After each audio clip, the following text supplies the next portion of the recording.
mal eingeschalten. Jetzt geht's. Ja. Also, ja. Das ist falsch verstanden. Hi there, me again. This is more or less the second part to the how to handle pressure or the Viking tests that I showed with Fabian.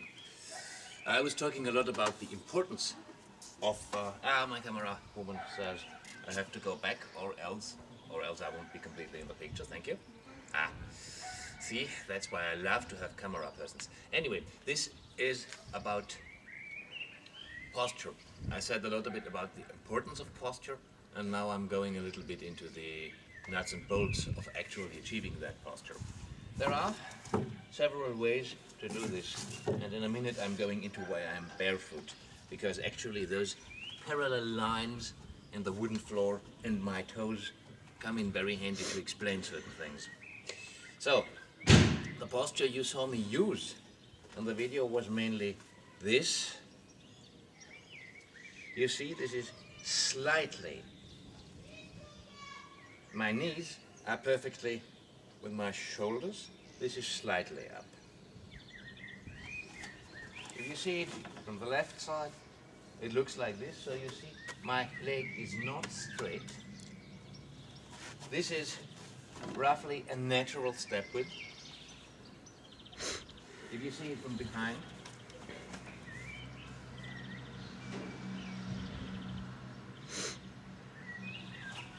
and that's if you see it on the right side. So, how to get there? Those of you who are into traditional martial arts won't be surprised to see that.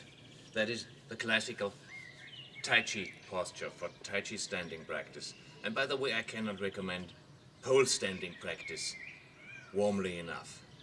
But what do we do posture-wise? The first thing that we normally do in Tai Chi is that swinging exercise, which is first nice to loosen all the joints and stuff, but the deeper meaning of that swinging exercise is we learn to turn our foot on our heels. And you can, among other things, tell the difference between a seasoned Tai Chi practitioner and a beginner by the toe lift. In other words, a beginner will look like this. Watch my toes. Lift, turn, set. Lift, shift, lift, turn, set. Lift, turn, body weight shift, lift, turn, set. That is what you will get when a beginner does this exercise. And it can become rather lively. What you will see what beginners do more often than not is, you see, the stances will become wider and wider and wider, and suddenly they end up on the balls of their feet. So that is one of the things you have to overcome. So again. So there is a considerable amount of tension going on. The knees are bent, more or less so that the knees are over the toes, you just don't see your toes. The tailbone is tucked in. Not like this, but certainly not out like this. So, basically, your feet stand parallel, and parallel doesn't mean the big toes point forward. Parallel means the middle toes point forward. Weight is equally distributed, and feet are slightly turned in, and knees are pressed out. That creates a certain kind of tension. Now, if the weight is evenly distributed, you can sink down, which kind of naturally relaxes your tailbone and gives you what you need. So if you have that kind of stance, then what you do is practice this turning. What you will inevitably start out with is to bend in your knees when you do the turning. You see, my knee is no longer over the toes, which of course is bad. will get you ruined knees and lousy posture. So, after you learned not to go always wider, the next thing is you learn to actually have your knees constantly over your toes. After you get that done, what you learn is, you see, at the end it almost looks like you do the moonwalk. In other words, the illusion is that you don't lift your toes at all. So, now when you've done that, we go one step further. Turn, weight shift forward, weight shift back. And that can become, and you see, when we do it the Tai Chi way, we do that weight shift not with our hips square to this direction. We actually turn the hips and go forward. So,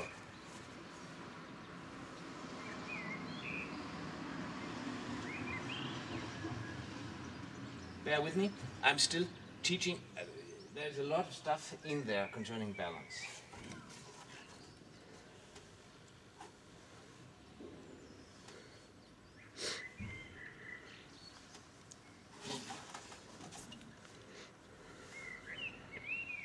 So,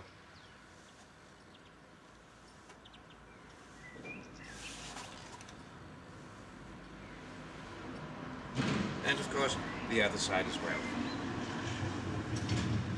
Now, as you can see, my heels are perfectly aligned, so this is an exercise posture. My camera person tells me to go back. This is an exercise posture. Obviously I'm very wobbly left and right wise, so this is really not for combat purposes, or rarely, this is for exercise purposes. Once you've done that, the shifting, the next comes. Step to the V-step and back. The V-step is used in the Filipino arts, where they basically go forward or use it for very quick direction changes. The V-step is used in Wing Chun. Go visit China Boxer's page. He goes extensively on the use of the V-step, and the V-step is also used in Tai Chi a lot. And I will elaborate a bit on the Tai Chi perspective. So, turning, shifting, and when you do the shift, you will have a tendency to again stick your behind out, but that makes you lose your power. So, when you do the shift, make an extra effort to keep the tailbone tucked, or else you will lose all the hip mobility and all the hip stability. So, turn, shift, V-step, back. So, all the weight is on the front foot, and shift back. So, and the other side. And you more or less drag the behind foot like a drifting anchor. Those of you who are into ships and sailing will know what I mean. But you basically drag it behind so it still anchors you. So it is not a balancing on one leg. It is still, this leg has its own weight, only it doesn't carry body weight. You drag it behind. So, next. Turn, V-step, and now look at this line.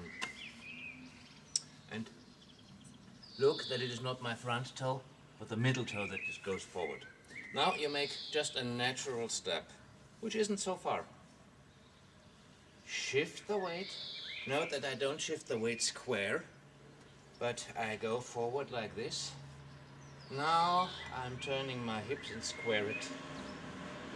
Turning the foot, and now I'm in the perfect posture. My tailbone is tucked in, so there is an imaginary line from my tailbone to my heels. And these bones are actually stacked.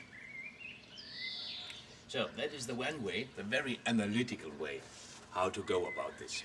Now I will demonstrate how to get the same result much easier. Would you please Okay, now I see. No, stop. We can't do that.